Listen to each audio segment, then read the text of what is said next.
সৎকা করার 16টি খুবই সহজ ও সুন্দর কৌশল। চলুন তাহলে জেনে আসি। 1. একটি জায়নামাজ কিনে মসজিদে রেখে দিন। যে ব্যক্তি তাতে নামাজ আদায় করবে, ইনশাআল্লাহ আপনি সেই আমলের সওয়াব পাবেন। 2.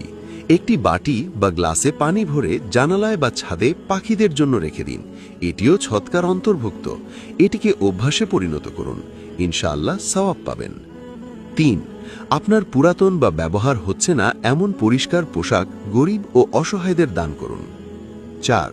আপনার রুমে একটি ছোট বক্স রাখুন। যখন মনে হবে কোনো ভুল বা অন্যায় হয়েছে, তখন সাধ্যমতো কিছু টাকা সেখানে রাখুন। মাস শেষে তা দান করে দিন। এতে নিজের ভুলের হিসাব বুঝতে সুবিধা হবে এবং আত্মশুদ্ধির পথ তৈরি হবে। 5. বাড়িতে ঢোকা ও বের হওয়ার দোয়াগুলো একটি কাগজে লিখে চোখে পড়ার মতো স্থানে টানিয়ে দিন। যে কেউ তা পড়ে আমল করলে ইনশাআল্লাহ আপনিও সওয়াব পাবেন। 6. আপনার হাত খরচের টাকা থেকে সাধ্যমতো কোনো এতিম বা দরিদ্রকে সহায়তা করুন। 7. আশেপাশে যদি নির্মাণ কাজে শ্রমিকরা কাজ করে, তাহলে তাদের ঠান্ডা পানি বা সামান্য খাবার দিতে পারেন। এটিও সদকা। 8. কোনো মসজিদে কুরআন শরীফ দান করুন।